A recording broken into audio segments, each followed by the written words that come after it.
Inna ad-dina 'indallahil Islam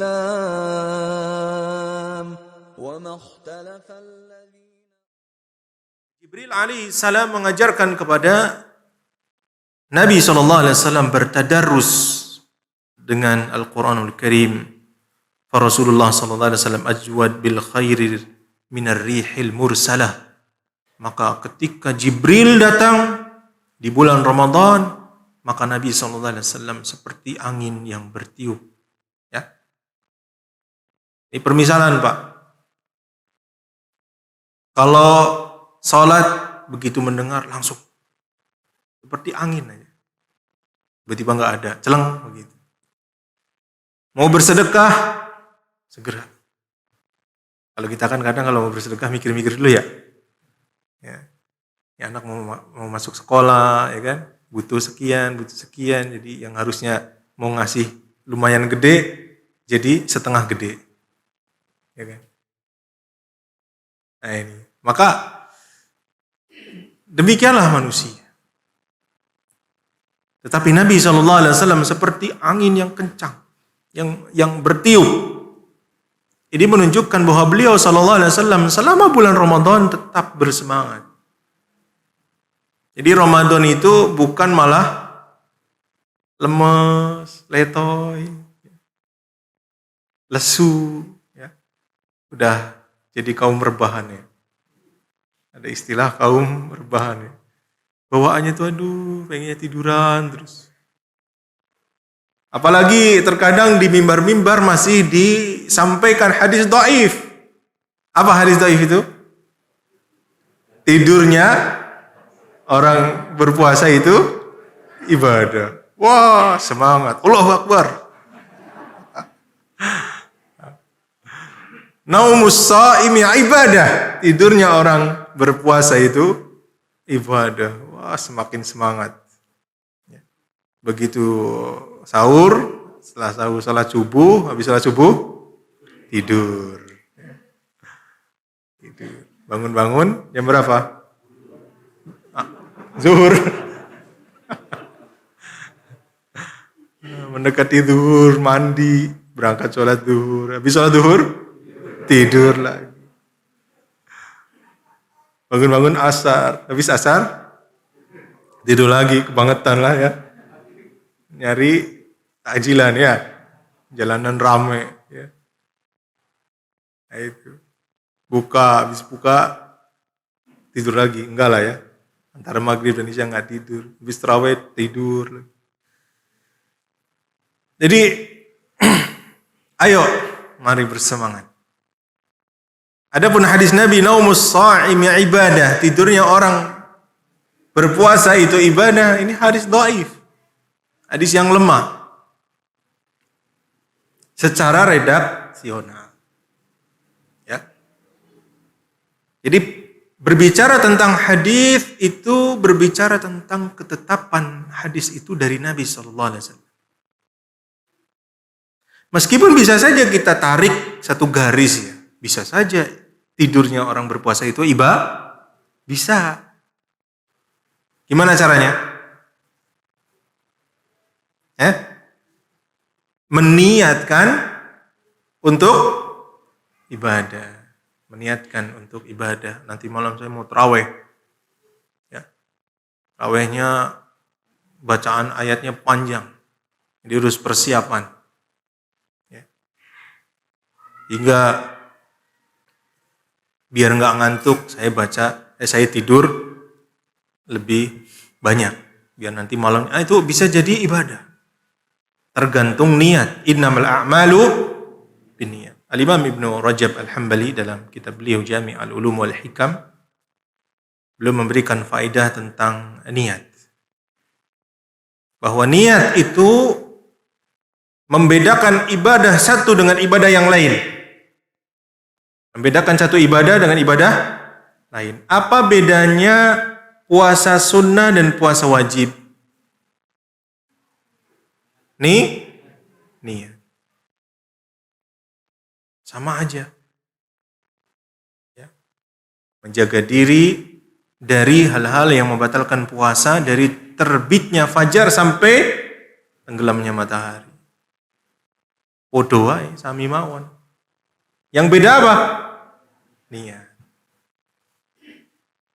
Salat subuh dengan qobliyah subuh sama-sama 2 rakaat. Apa yang membedakan?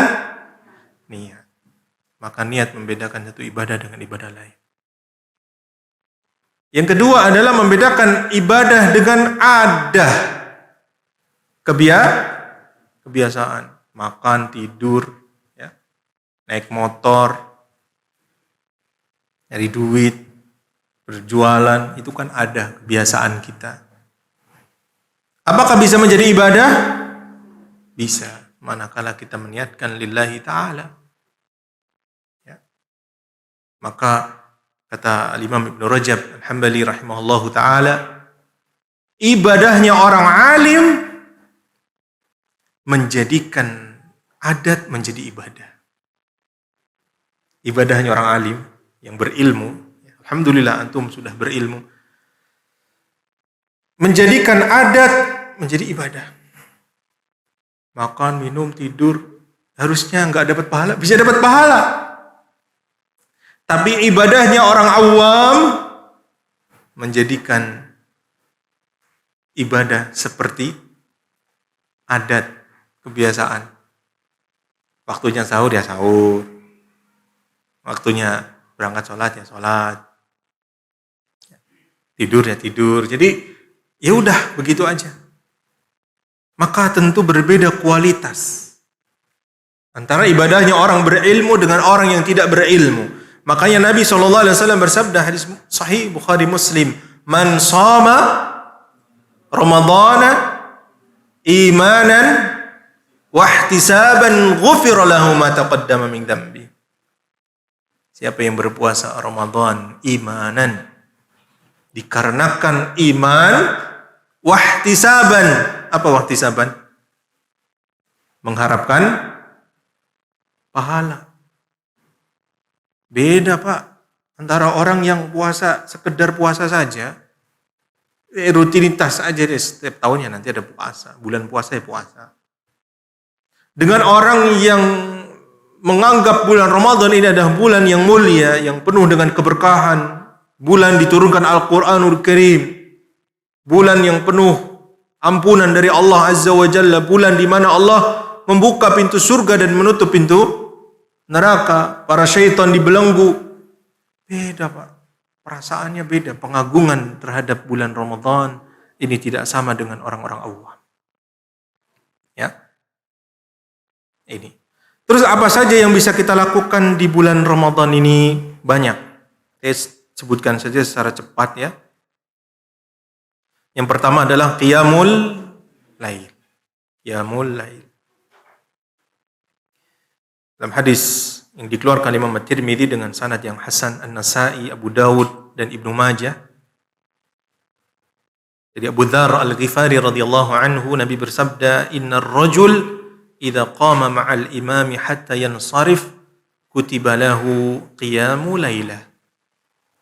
Sesungguhnya seorang apabila dia berdiri bersama imam, mengerjakan qiyamul lail bersama imam sampai imam itu selesai pulang, maka ditulis baginya sholat semalam suntuk.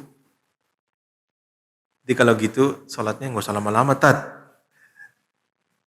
Yang penting selesai. Ya nggak apa-apa. Nggak apa-apa. Tapi semakin lama juga pahalanya semakin lebih besar. Qiyamul lail. Ini yang bisa kita lakukan di bulan Ramadan. Yang kedua, berdoa. Perbanyak berdoa. Karena di bulan Ramadan, doanya orang yang berpuasa itu mustajab. Jangan sia-siakan. Antum punya impian apa tahun depan? Antum punya impian apa? Ustaz, Anda pengen umroh. Sekarang waktunya berdoa. Ini mustajab semua. Di waktu sahur biasanya hanya makan sambil beristighfar kepada Allah. Wabil asharihum yastaghfirun. Gunakan waktu untuk berdoa. Di puasa dari terbit fajar sampai tenggelamnya matahari mustajab semua karena Anda berpuasa. Mustajab juga ketika berbuka puasa. Maka gunakan waktu itu dengan baik. Tat, Anda pengen punya rumah, Tat, biar nggak jadi kontraktor terus. Monggo, doa kepada Allah. Tat, saya pengen naik jabatan, Tat, biar gajinya nambah, ya. Anak-anak juga nanti kesejahteraannya juga meningkat, Tat. Monggo berdoa.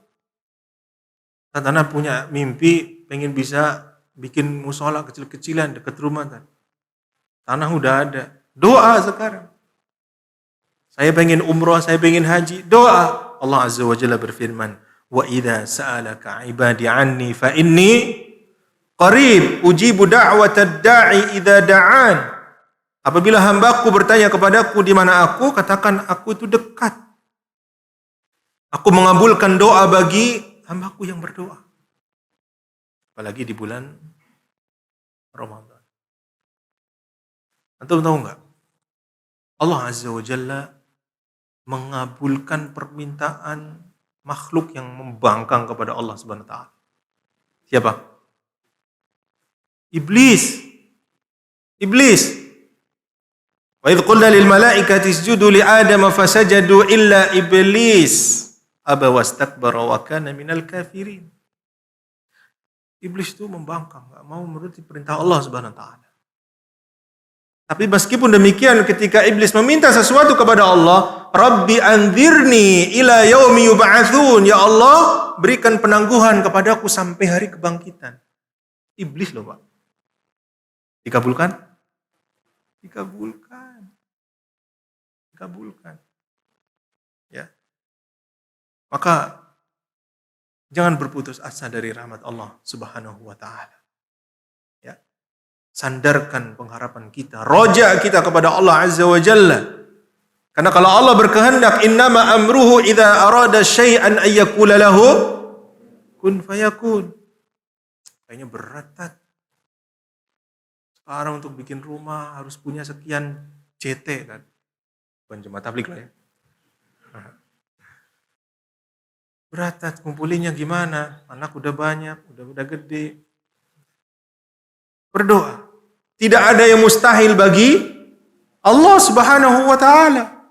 Barangkali nanti tahu-tahu tanah antum digusur, dapat gusuran tol. Amin, ya kan?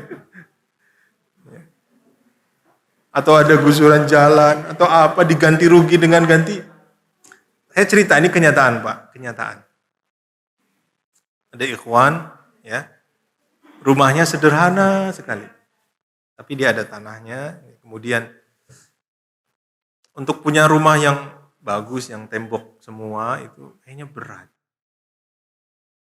Qadarullah ada tol apa itu? Sawangan itu? Andara Sawangan.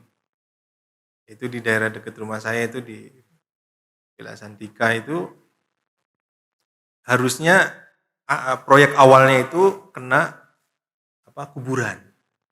Kena kuburan. Jadi biar jalannya lurus, kemudian nggak terlalu menggusur banyak rumah. Tapi warga-warga protes, jangan, kuburan jangan dipindah. Akhirnya belok, Pak. Kena tanah dia. Nggak semua, hanya sebagian. Tapi alhamdulillah dibayar penuh. Rezeki. Sekarang punya rumah, punya mobil. Coba. Orang nggak tahu. Bisa jadi orang dulu berpikir, ini nanti ada jalan tol di sini. Beli di jalur yang katanya mau jadi jalan tol, beli rumah di situ, pada invest di situ. Ternyata belok. Coba. Itu kan rezeki yang luar biasa, Pak. Ya. Berdoa. Gunakan waktu puasa ini untuk berdoa. Mustajab. Kemudian yang ketiga, i'tikaf. Bisa kita lakukan di bulan Ramadan ini. Di mana Nabi SAW, kata Abdullah bin Umar dalam Sahih Bukhari Muslim, di mana Nabi SAW beriktikaf 10 hari terakhir di bulan Ramadan, ya, dan beliau sebelum meninggal dunia beliau beriktikaf 1 bulan penuh. Masya Allah. Kemudian yang keempat, memperbanyak membaca Al-Quranul Karim. Membaca Al-Quran Al-Karim. Kemudian yang kelima, umrah. Ini kita bisa lakukan di bulan Ramadan. Masih dibuka nggak untuk Indonesia? Belum bisa ya? Ya, belum, masih, ya mudah-mudahan tahun depan sudah bisa. Ya. Umrah, di mana Nabi SAW sampaikan dalam hadis Bukhari Muslim, ya, bahwa umrah fi Ramadan hajjah. Umrah di bulan Ramadan itu seperti haji pahalanya. Masya Allah. Kemudian yang keenam, meninggalkan ghibah, namimah, maksiat dan seterusnya. Ini kita lakukan di bulan Ramadan. Kita bimbing jiwa kita yang sering menyuruh untuk berbuat buruk. Kita paksa di bulan Ramadan tidak melakukan hal itu. Innan nafsa la'ammaratum bisu. Sungguhnya jiwa sering menyuruh untuk berbuat keburukan. Maka jangan sampai puasa kita hanya menahan lapar dan haus. Karena Nabi sampaikan dalam hadis Bukhari dari Abu Hurairah, "Man lam yada' qaula zur wal 'amala bihi, falaysa lillahi hajatun fi ay yada'a ta'amahu wa syarabahu." Siapa yang tidak meninggalkan ucapan yang sia-sia dan mengamalkan perbuatan yang sia-sia, maka Allah tidak butuh dengan apa yang dia tinggalkan berupa makanan dan minuman. Ya. Kemudian yang ketujuh, memberi makan, menyantuni orang-orang fuqara, masakin, wa du'afa. Banyak sedekah di bulan Ramadan ini. Di mana Nabi SAW menyampaikan dalam hadis dikeluarkan Imam At-Tirmidzi, Ibnu Majah, disahihkan Syekh Al-Albani rahimahullahu taala dari sahabat Zaid bin Khalid Al-Juhani, Nabi bersabda, "Man fattara sha'iman kana lahu mithlu ajrihi ghairu annahu la yanqusu min ajri sha'imi syai'." Siapa yang memberi makan orang, jadi berbuka puasa, maka dia mendapatkan pahala tanpa mengurangi pahala orang yang berpuasa itu. Jadi antum bisa menggandakan diri antum secara maknawi. Gimana caranya? Antum kan satu nih, puasa buat sendiri ya berarti satu orang. Tapi kalau antum memberi makan kepada orang, berarti antum bisa dapat pahala banyak. Pakai kesempatan ini. Masya Allah. Kalau kita punya harta banyak, maka gunakan untuk itu. Nah, ini beberapa amalan yang bisa kita lakukan secara penuh di bulan Ramadan. Sekarang kita akan lihat bagaimana amaliyah kaum salaf dalam menghadapi bulan Ramadan.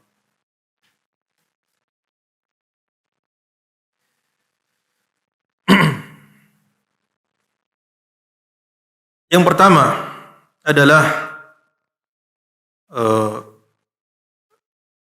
dari Imam Malik rahimahullahu taala, Imam Darul Hijrah. Ya, Imam Darul Hijrah, Imam Malik. Imam Malik adalah imam besar di Madinah. Maka apabila beliau di bulan Ramadan biasanya mengajarkan hadis, majelis hadis, maka beliau tinggalkan sesaat majelis hadis itu dan beliau fokus membaca Al-Quran. Fokus saja. Memperbanyak membaca Al-Quran.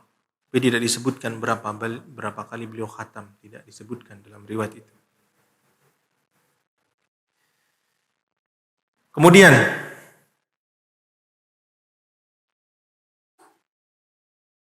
Taus bin Kaisan.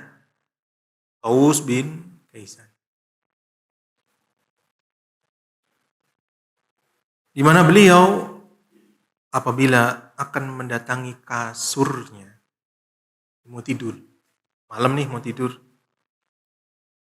maka beliau ingat neraka jahanam. Maka beliau nggak jadi tidur. Beliau segera qiyamul lail. Lalu beliau berkata, "Tayyara dzikru jahannama naumal abidin." Mengingat jahanam telah menghilangkan kantuknya abidin, orang-orang yang senang beribadah. Jadi mau tidur ingat neraka, nggak jadi Pak. Bangun lagi, sholat. Segitunya. Ya. Ingat neraka, sholat. Ini luar biasa. Kadang kita nggak ingat apa-apa. Begitu udah ngantuk, lihat kasur, bantal, brek, langsung tidur. Kadang belum sempat berdoa, udah ngantuk aja tidur. Masya Allah. Kemudian dari Sa'ib bin Yazid, seorang tabi'in, di mana Umar bin Khattab radhiyallahu anhu pada masa kekhilafahan beliau, peninggal Abu Bakar Siddiq. Abu Bakar Siddiq itu menjadi pemimpin khalifah berapa tahun? 2 tahun, kemudian diganti oleh Umar bin Khattab. Berdasarkan wasiat dari Abu Bakar bahwa beliau kalau meninggal dunia diganti oleh Umar bin Khattab. Maka beliau Umar bin Khattab menyuruh imam dari sahabat Ubay bin Ka'ab dan sahabat Tamim Ad-Dari radhiyallahu anhuma. Karena bergantian. Kadang Ubay bin Ka'ab saja, terkadang Tamim Ad-Dari, terkadang bergantian. فكان القارئ يقرأ بالمئين حتى كنا نعتمد على العصي من طول القيام. Maka imamnya itu membaca 100-an ayat. Ini maksud dari mi'in. Bisa juga maksudnya mi'in itu selain daripada al-mufassal. Ini Al-Baqarah, An-Nisa, Ali Imran, ya, Al-Maidah, Al-A'raf dan Al-Anfal. Selain itu baca. Ya, jadi ada kemungkinan itu. Intinya bahwa ratusan ayat. Hatta kunna na'tamid 'ala al-'asi min tulil qiyam, sampai-sampai kita makmumnya itu bawa tongkat untuk apa? Bantu berdiri, bertelekan. Wa ma kunna nansarifu illa fi furu'il fajri. Tidaklah kami selesai salat tarawih kecuali sudah dekat dengan waktu fajar. Berarti berapa lama tuh? Anggap paling telatnya ya 7:30 lah ya. Sampai jam 4. Berapa jam itu? Kalau dari jam 8 aja udah 8 jam ya. 8 jam Pak. Sholat 8 jam. Antum kuat apa kuat? Wah, mental sih kuat, Tat. Tapi dengkul nggak kuat, Tat. Masya Allah. Luar biasa. Di zaman dulu. Nggak mungkin orang bisa berdiri selama itu kecuali satu. Sudah biasa. Ya Pak ya? Kalau nggak biasa, nggak bisa Pak. Yang kedua, punya keinginan kuat, himmah aliyah. Karena kalau orang yang keinginannya nggak kuat, itu menahannya tuh, aduh Pak. Kadang kita juga kalau jadi makmum, imamnya sudah baca surat panjang, udah menanti rukuk saja ya. Lama nih imamnya. Begitu tarawih berikutnya, imamnya siapa? Wah, imamnya lama ini. Mereka enggak, Pak. Imamnya Ubay bin Ka'ab dari Isya sampai menjelang subuh. Luar biasa, 8 jam. Yang disebutkan oleh Imam Al-Baihaqi dalam sunannya. Kemudian dari Imam Malik dari Abdullah bin Abi Bakar, orang tabi'in, disebutkan oleh Imam Malik dalam Muwatta'nya, di mana Abdullah menceritakan dari Abu Bakar bahwa beliau berkata, kunna nansarif fi Ramadan minal qiyam fayasta'jilul khudum bit ta'ami mukhafatal fajri. Kami selesai dari salat malam di Ramadan, qiyamul lail di bulan Ramadan, yakni tarawih.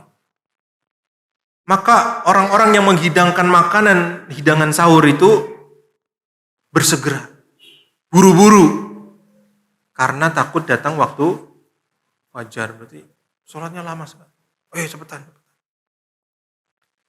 Ya, ini. Yang lebih menakjubkan lagi dikeluarkan Imam Baihaqi dari Daud bin Husain dari Abdurrahman bin Hurmuz rahimahumullahu taala. Beliau berkata, kanal qurra yaqumuna bi suratil Baqarah fi 8 raka'atin.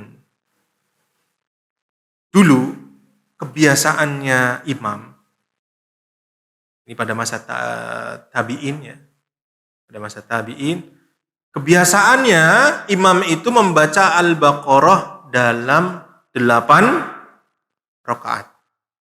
Al-Baqarah berapa halaman? 2 juz lebih. 2 juz lebih. 1 juz itu kalau mushaf Madinah 10 lembar berarti 20 halaman. Kalau 2 juz berarti 40 halaman lebih. 50 halaman Al-Baqarah.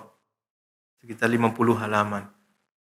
Kalau 50 halaman itu dibagi 8 rakaat, itu sudah standar, Pak.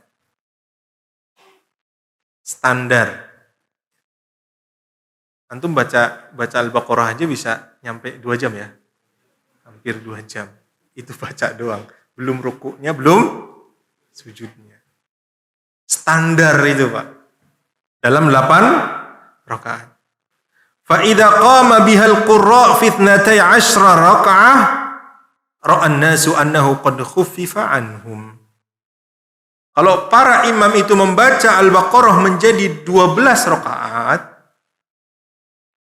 maka orang-orang udah mengatakan sudah diberi keringanan. Imamnya lama nih. Imamnya sebentar. Al-Baqarah dibaca dalam 12 rakaat udah ringan. Jadi coba antum hitung-hitungan. Kadang saya jadi imam, itu paling kalau 1 halaman 1 rakaat itu aja sudah lumayan lama. Tarawih 8 rakaat berarti 8 halaman berarti 4 lembar. Itu sudah lumayan, Pak. Lumayan lama kata orang ya, kata jemaah. Makanya kadang saya selingin jadi setengah, kadang setengah, nanti saya tambahin 1 lembar gitu. Jadi kalau kita pikir-pikir, tarawihnya kita, kalau standar 1 halaman ya, per surat, berdiri, per rakaat, berarti kita sudah kelar salat tarawih, mereka baru 1 rakaat. Coba. Biasanya selesai jam berapa? 8:30. Standar lah 8:30 ya. Jangan kayak yang di mana itu. Ya. Salat tarawih. Awalnya 7 menit. Sebelum masa pandemi 7 menit.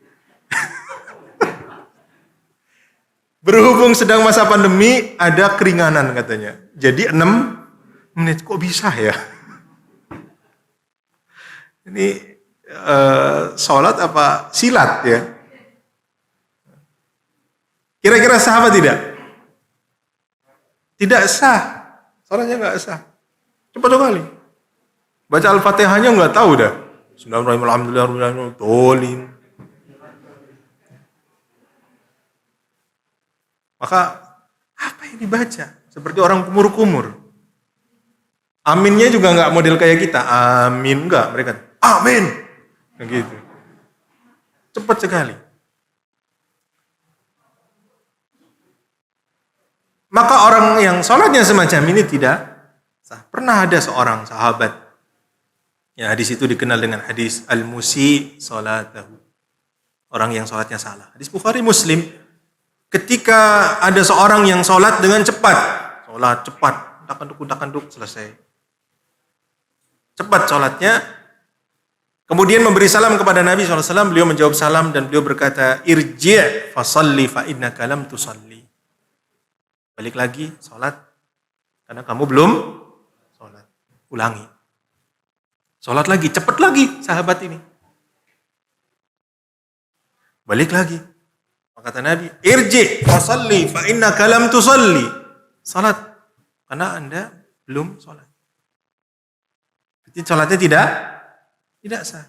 Sampai 3 kali. Maka kemudian sahabat itu berkata, ya Rasulullah, fala uhsinu illa hadza. Aku enggak bisa kecuali yang ini. Salat begini.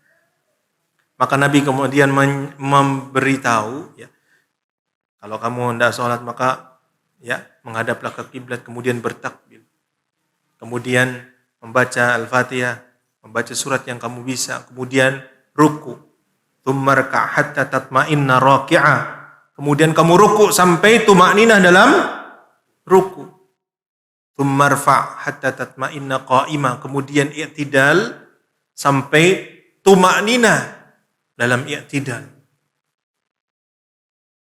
Tsumma sujud hatta tatma'inna sajida. Kemudian sujud sampai kamu tumakninah dalam sujud. Itu tumakninah itu rukun sendiri. Tidak boleh hilang dalam salat, termasuk salat tarawih. 6 menit, berarti rata-rata berapa menit? Kalau 12 rakaat saja 11 rakaat ya. Kalau 12 rakaat itu setengah menit. Jadi 1 rakaat kira-kira setengah menit. Mereka sholatnya 11 atau 23? 23. Berarti berapa detik 1 rakaatnya? Allahul musta'an, ya. Nah, ini. Ada-ada aja, dan ini baru ada di kita, di negeri kita. Lihat bagaimana para qurra zaman itu. Kalau surat Al-Baqarah dibaca 8 rakaat, standar, biasa. Tapi kalau surah Al-Baqarah dibaca 12 rakaat, berarti sudah diberi keringanan. Itu sama saja berarti kita kelar sholat tarawih 8:30, mereka baru dapat 1 rakaat, Pak. Masya Allah. Luar biasa. Ya. Ini pada zaman salaf dulu. 6. Kemudian Abdullah bin Umar radhiyallahu anhu, apabila beliau tidak sholat di masjid tarawih, karena boleh saja Anda sholat tarawih di rumah. Jika memang tidak memungkinkan pulang kerja atau hujan atau tidak memungkinkan, maka boleh sholat di rumah.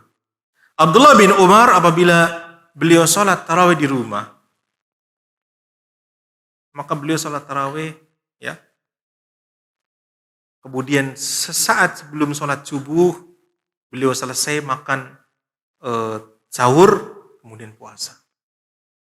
Sebentar saja makan. Makan itu 30 menit cukup ya. Berarti kira-kira habis Isya sampai jam 4. Masya Allah. Itu sendiri, Pak. Kadang kan kita lebih bersemangat kalau ibadahnya rame-rame ya kan. Antum di rumah paling bacanya kul. Ya kan? Kulhu, kul a'udzu birabbil falaq, kul a'udzu birabbin nas, kul yal kafirun. Tapi kalau dengan imam yang bacanya lama, kita juga jadi semangat. Apalagi imamnya bacanya bagus, Masya Allah. Jadi kita menikmati. Tapi kalau salat sendiri, kadang bosan. Abdullah bin Umar radhiyallahu anhuma enggak. Sampai menjelang subuh. Masya Allah. Ya.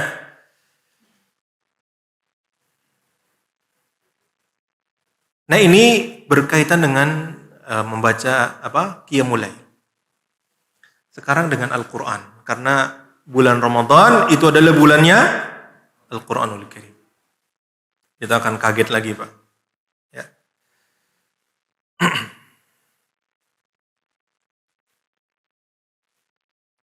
Disebutkan oleh Al-Imam Rabi' bin Sulaiman Al-Muradi, murid kesayangan Al-Imam Asy-Syafi'i rahimahullahu ta'ala.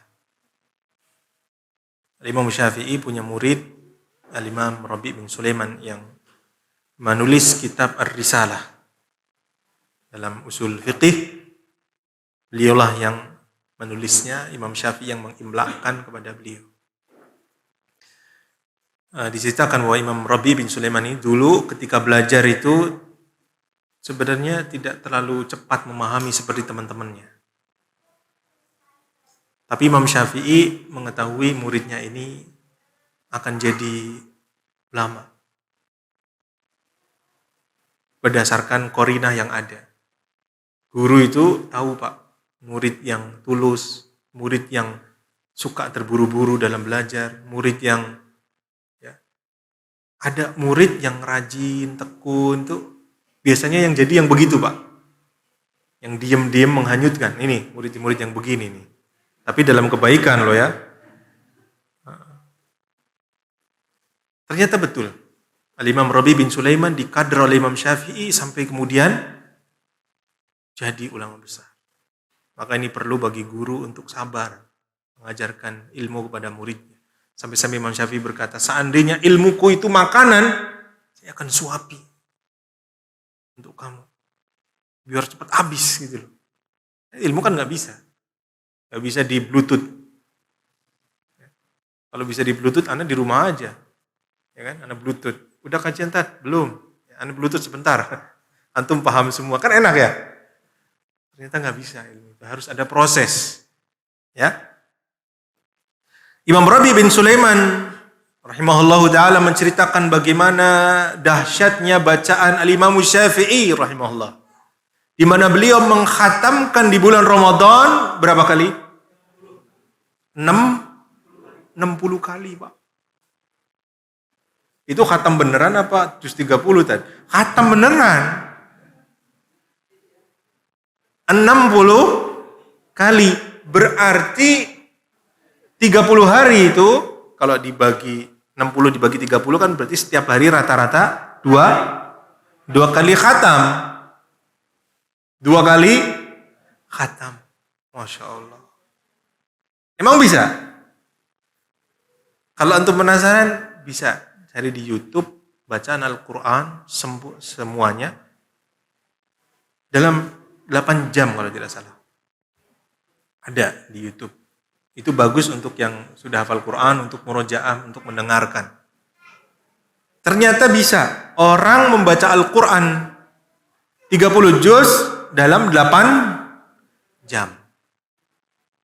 Anggap 2 kali khatam berarti 16 jam. Bisa ternyata. Bisa. Nah, buktinya di YouTube ada. Oh, itu kan orang sekarang. Apalagi Imam Syafi'i rahimahullah ta'ala sudah hafal Quran sejak kecil. Sejak usia 6-7 tahun. Dan Imam Syafi'i umur 14 tahun sudah direkomendasikan gurunya menjadi mufti. Mufti, Pak. 14 tahun. Kita 14 tahun lagi main layangan. Ya, nyari ikan. Ya. Imam Syafi'i 14 tahun sudah boleh. Kata guru beliau, ya, Muslim bin Khalid Az-Zanji, mufti Mekah, mufti juga beliau. Kamu sekarang sudah boleh berfatwa. Sekembalinya pulang dari belajar Imam Malik di Madinah. Masya Allah. 14 tahun. Maka mungkin Imam Syafi'i sedang berjalan, sedang melakukan aktivitas sambil membaca Al-Quran bisa. Masya Allah ya. 60 kali khatam. Betapa kerdilnya kita kalau melihat Imam Syafi'i. Ya Allah. 1 hari 1 juz aja kadang beratnya nggak usah kenceng-kenceng. Ya Allah. Ya. Lihat. 60 kali khatam, luar biasa. Artinya kalau kita dalam satu hari tidak membaca 1 juz, alamat tidak khatam. Kan begitu ya? Karena akan berat nanti untuk apa? Kedepannya mengejar 5 juz itu berat, udah sekian hari lagi. Satu hari harus menyelesaikan 5 juz itu berat terakhir. Ya. Apalagi udah mikir baju baru buat anak, ya, harus belanja ini mau lebaran, waduh macam-macam. Ya. Nah ini Al-Imam Asy-Syafi'i rahimahullahu ta'ala. Mungkin waktunya sudah 17.05, ya. Mungkin ini yang bisa saya sampaikan, ya, beberapa hal yang bisa kita amalkan di bulan Ramadan, ya. Dan juga potret amaliyah salaf dalam qiyamul lail dan membaca Al-Qur'anul Karim. Semoga Allah Subhanahu wa taala memudahkan kita untuk beramal saleh, ya, memudahkan kita untuk membaca Al-Qur'an sebanyak-banyaknya di bulan Ramadan yang mulia ini. Nah, ada pertanyaan ini. Assalamualaikum warahmatullahi wabarakatuh. Waalaikumsalam warahmatullahi wabarakatuh. Ustadz, jika seorang perempuan sholat sendirian di rumah, apakah dia mendapatkan pahala sholat semalam suntuk? Dan bagaimana yang mau sholat tarawih bersama ibunya? Bolehkah sendiri-sendiri? Bagaimana yang malu sholat tarawih bersama ibunya? Bolehkah sendiri-sendiri? Nah, seorang perempuan yang sholat sendiri di rumah, ya, memang sholat terbaik kaum wanita itu di rumah atau di masjid? Di rumah. Allah Maha tahu tentang kondisi perempuan, Pak. Ya.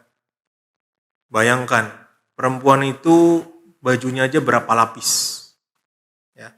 Ada kaos kaki, ada bajunya, ada gamisnya, ada jilbabnya, ya kan? Belum anaknya. Ya. Anaknya harus ganti pampers, waduh repot. Sehingga Allah Maha tahu seandainya perempuan itu harus ke masjid, maka akan memberatkan. Ya. Maka sebaik-baik wanita ketika sholat adalah di rumahnya. Tetapi ketika perempuan ingin sholat di masjid, suaminya jangan melarang. La tamna'u nisa'akum masajidallah. Jangan kalian larang istri-istri kalian dari masjid-masjid Allah. Kalau memang di rumah anak juga sudah gede-gede misalkan, atau tidak ada kesibukan lagi di rumah, boleh sholat di masjid, nggak ada masalah, tidak ada masalah. Tapi jika perempuan sholat di rumah bagaimana? Jika niatnya adalah untuk mendapatkan Lailatul Qadar, mendapatkan keutamaan Ramadan, mudah-mudahan mendapatkan pahala sholat semalam suntuk, karena dia melakukan hal itu karena uzur yang diberikan oleh syariat, ya, yang dibenarkan di dalam syariah. Bahkan pernah ada sahabiah ingin sholat di Masjid Nabawi, maka beliau tetap memberikan sabdanya bahwa sholat di rumah itu lebih baik. Padahal sholat Masjid Nabawi itu berapa kali lipat? 1000 kali lipat, ya, 1000 kali lipat daripada sholat di masjid yang lain. Tetapi sholat mereka di rumah itu lebih baik. Ini menunjukkan bahwa orang-orang yang memang diberikan uzur secara syar'i, ya, sangat diharapkan mereka berhak mendapatkan pahala yang besar dari Allah Subhanahu wa taala. Tapi harus punya niat, innamal a'malu binniyat.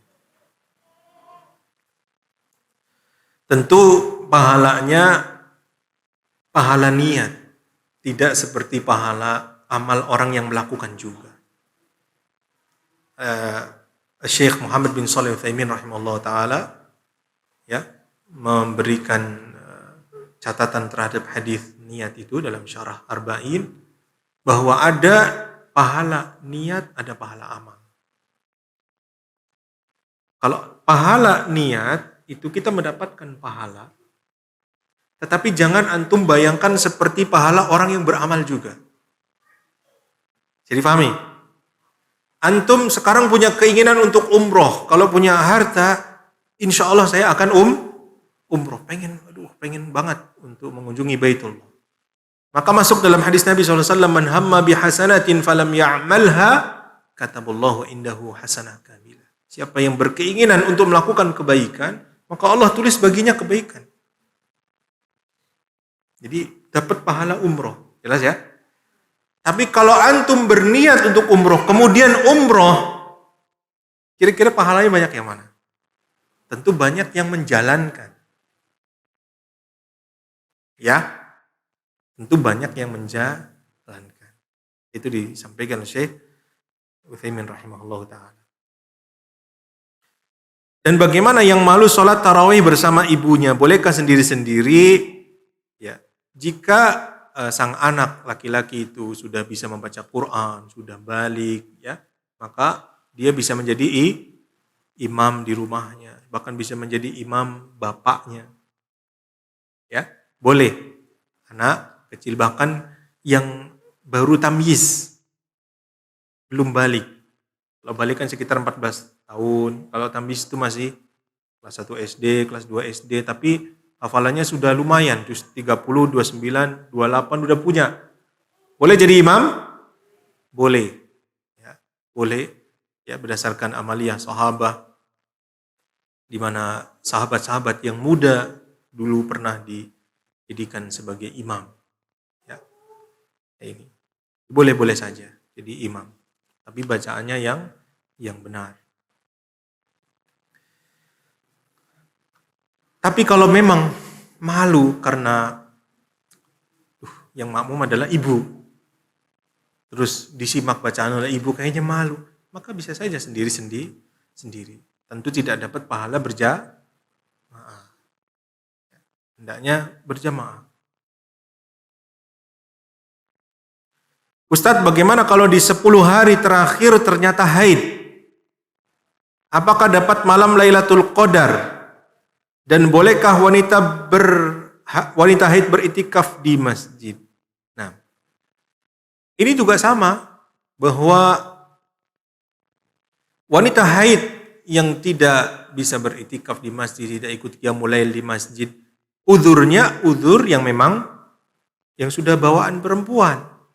Maka Allah Maha tahu terhadap niat kaum wanita. Ya, maka dia bisa mendapatkan pahala qiyamul lail jika memang niatnya, seandainya dia suci, dia akan qiyamul lail. Yang kedua, menghidupkan malam Lailatul Qadar itu tidak harus dengan sholat. Bisa dengan amal-amal kebaikan yang lain. Ya, dengan membaca Quran, dengan silaturahim, dengan berinfak. Jadi antum infak di malam Lailatul Qadar itu lebih baik 1000 bulan antum infak di malam-malam yang lain.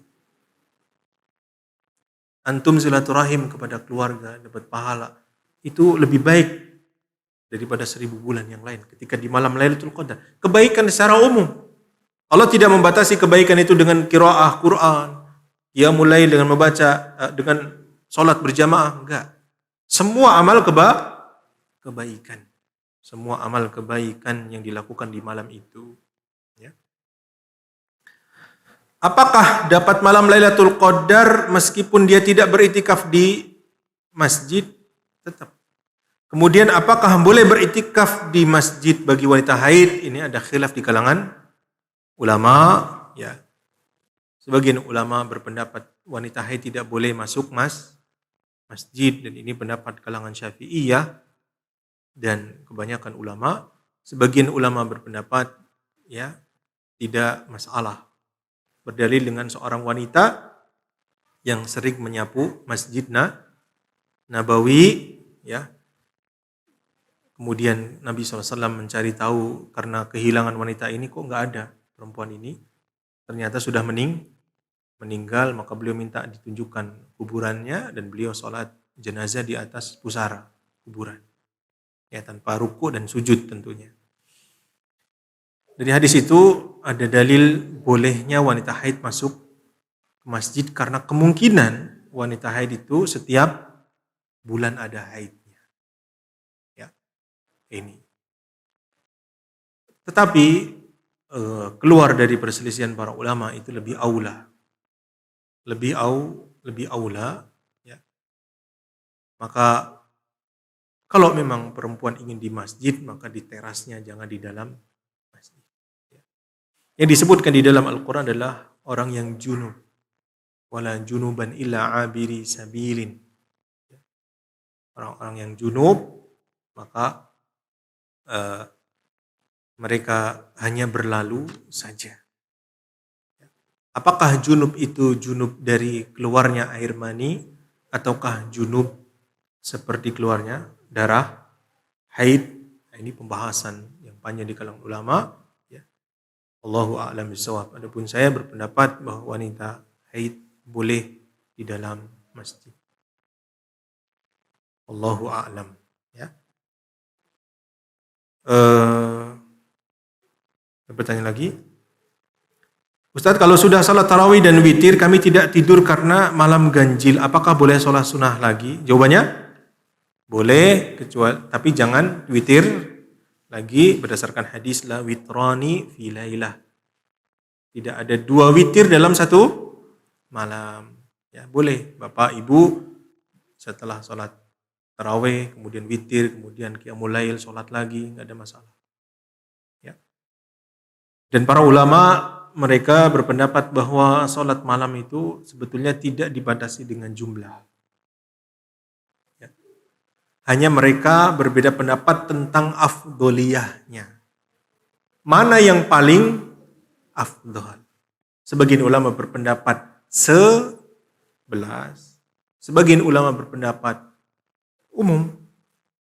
Ya. Karena itu beberapa asar dari Umar bin Khattab sampai mengerjakan 40 rakaat. Ada yang 23, maka khilaf ini adalah khilaf yang masyhur di kalangan ahli ilmu. Ya. Meskipun kita sebisa mungkin 11 rakaat. Ya. Imam Ahmad bin Hanbal berpendapat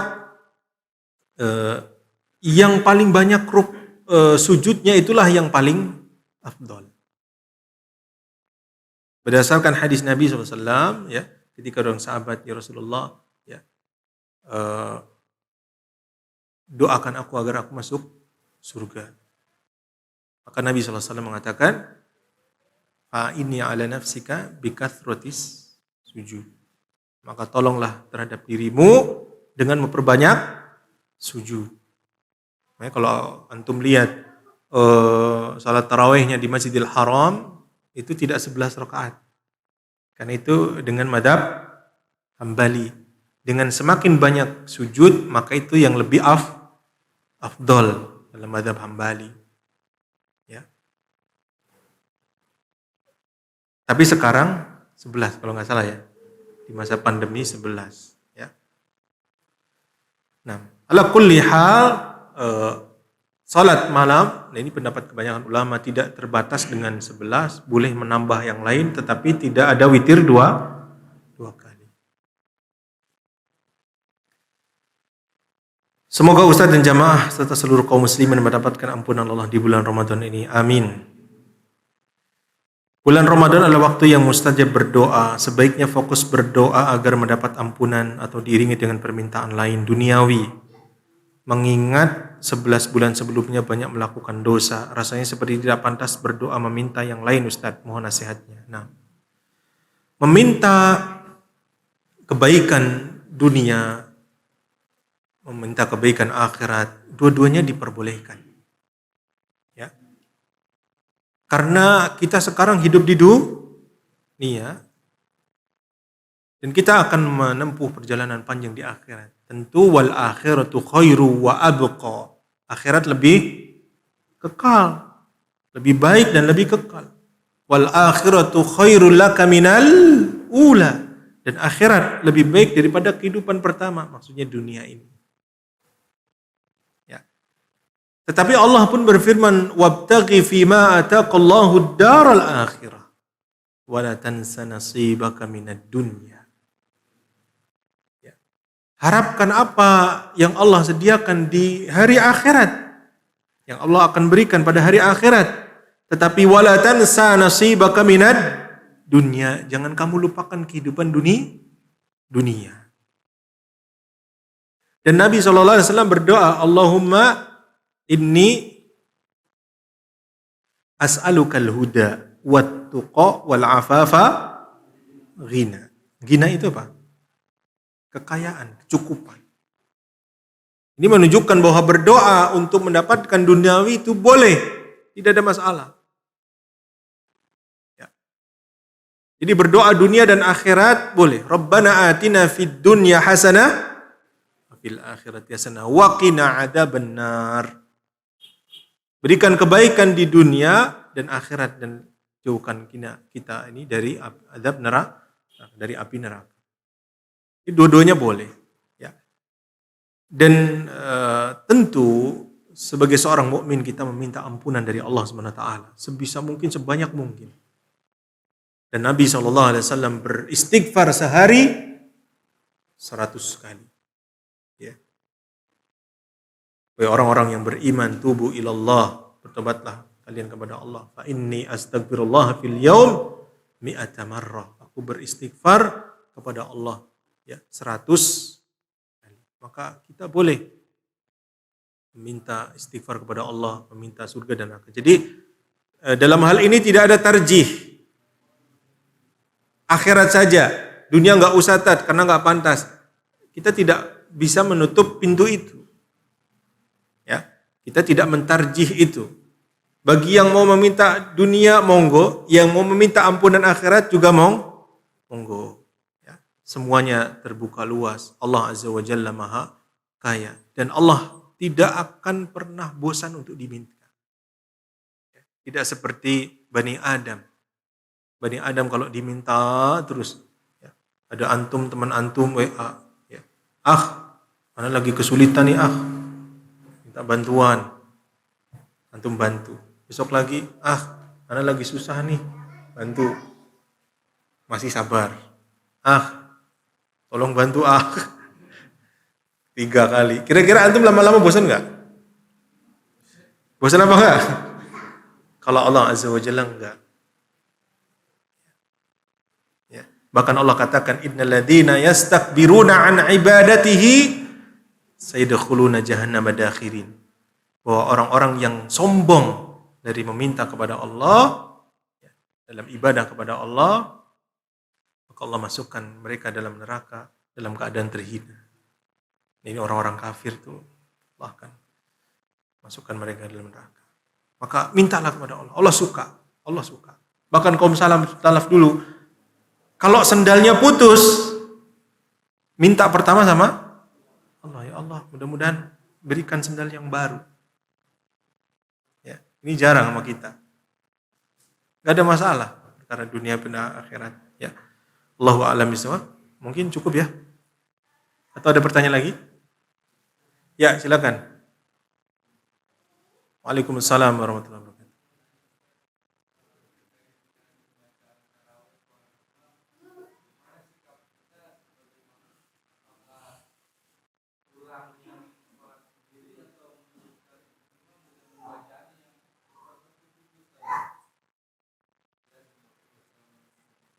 Waalaikumsalam warahmatullahi wabarakatuh. Imamnya super lembut. Berapa menit? Kalau yang model kayak tadi janganlah ya. Jelas itu tidak sah, antum mundur. Karena tidak sah. Buat apa? Salat ya.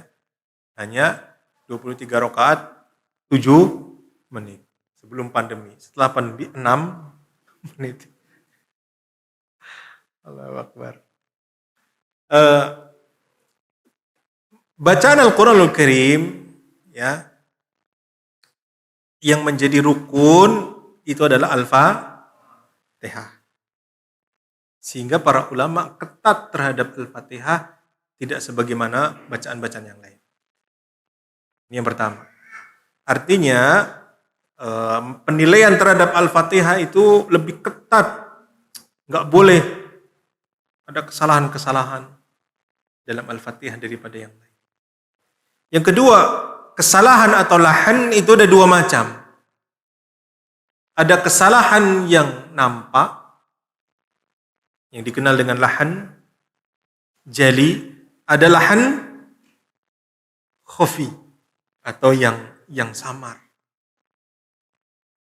kesalahan besar ini nggak dimaafkan, Pak. Seperti merubah harokat, merubah huruf. Ya. Ihdinas siratal mustaqim, siratal ladzina an'amtu alaihim. Harusnya an'am, tak dibaca an'amtu. Padahal tu itu aku, anta kamu atau anda. Berbeda makna. Ya. Ini. Kemudian misalkan alhamdu, harusnya alhamdu. Ya. Ya. Ini kesalahan besar, merubah huruf, merubah harokat. Maka kalau imamnya semacam itu, antum boleh berniat mufarokoh, keluar dari jemaah, atau anda sholat sendiri. Dia memutuskan gak ikut dia. Bahkan para ulama lebih tegas lagi bagi para qurra, orang-orang yang sudah belajar tajwid dengan baik dan benar, apalagi sudah memiliki sanad, gak boleh jadi makmum kepada orang-orang yang semacam itu. Bagaimana dengan lahan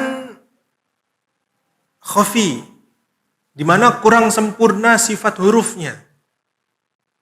Ya, sifat hurufnya itu kurang sempurna, misalkan. Contohnya apa? Ghairil maghdubi alaihim. Alaihim tapi dibaca ngalaihim. Seperti orang-orang Jawa yang masih kental dengan Jawanya, itu baca alaihim jadi alaihim. Itu kurang sempurna. Ya. Maka dimaafkan, tetapi bagi ahli qurra jangan menjadi makmum. Salatnya tetap sah. Kurang sifat hurufnya. Atau misalkan kha-nya kurang, sa-nya kurang, sa dibaca so, sa dibaca sya, misalkan. Jadi agak kurang, tidak sampai ke shin sekali sa-nya, tapi agak punya sifat tafasyi, misalkan. Nah, begitu. Ini pembahasan tajwid. Ya, intinya kalau masih agak samar-samar tentang sifat huruf, misalkan po-nya, kurang itbaq misalkan. Maka sholatnya tetap sah tapi kurang afdol menjadi imam. Bagaimana dengan cepat? Cepat tergantung tadi. Kalau dia bacaannya, kan bacaan Al-Quran itu ada 3 macam. Ya. Ada yang tahqiq, hadr, ada yang tartil. Tahqiq itu benar-benar pelan dengan memperhatikan sifat-sifat hurufnya, makhraj hurufnya. Itu kalau mendengar qiraahnya Syekh Dr. Aiman, hafizahullah taala, itu pelan, tapi berusaha memberikan hak setiap hurufnya, tajwidnya, sifat hurufnya, makhraj hurufnya. Maka itu tahqiq. Pelan. Ada yang hadr, pertengahan. Seperti bacanya Syekh Sudais misalkan. Itu kan cepat. Cepat. Ya. Kemudian mad jaiz munfasilnya hanya 2 harokat. Jadi tidak seperti mad wajib. Kemudian ada yang tartil itu yang lama tadi. Yang tartil itu yang betul-betul memperhatikan tadi. Tapi ada yang cepat. Nah, ini tergantung apakah masih memperhatikan hukum-hukum tajwid atau tidak. Kalau tidak, maka jangan jadi makmum. Gitu. Ya.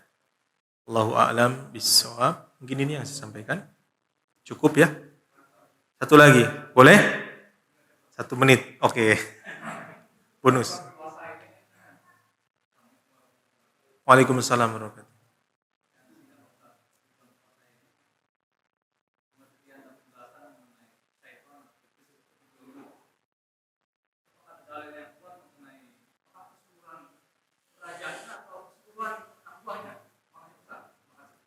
Nah, apakah syaitan yang dibelenggu itu yang rajanya atau yang kroco-kroconya juga? kotor-kotornya saja atau semua? Memang dalam bahasa hadis itu marodatus syayatin. Marodatus syayatin. Jadi yang biasa mengganggu kita. Adapun yang gede-gedenya itu enggak. Sebagian ahli ilmu berkata demikian, tapi ini perkara goib, kita tidak bisa menerka-nerka. Ya sudah, pokoknya kata Nabi bahwa setan itu dibelenggu, kita juga nggak tahu cara dibelenggunya. Ya. Tapi kenapa kita masih bisa bermaksiat? Karena kita punya hawa nafsu. Nah, hawa nafsu kalau ditunggangi syaitan semakin menjadi. Itu. Tapi bagaimana, apakah itu saya tidak tahu karena ini perkara gaib. Hanya sebagian ahli ilmu mengatakan makna maradatus syayatin itu yang krocok-kroconya itu yang sering berkeliaran di kita saja. Tapi yang gede-gedenya masih ada. Allahu a'lam bissawab. Allahu a'lam. Mungkin cukup ya. Ini yang bisa saya sampaikan, kurang lebih mohon maaf apabila ada kebenaran datang dari Allah SWT, yang salah datang dari saya dan dari syaitan. Kita tutup dengan doa kafaratul majlis. Subhanaka Allahumma bihamdika asyhadu an la ilaha illa anta astaghfiruka wa atubu ilaik. Wassalamualaikum warahmatullahi wabarakatuh.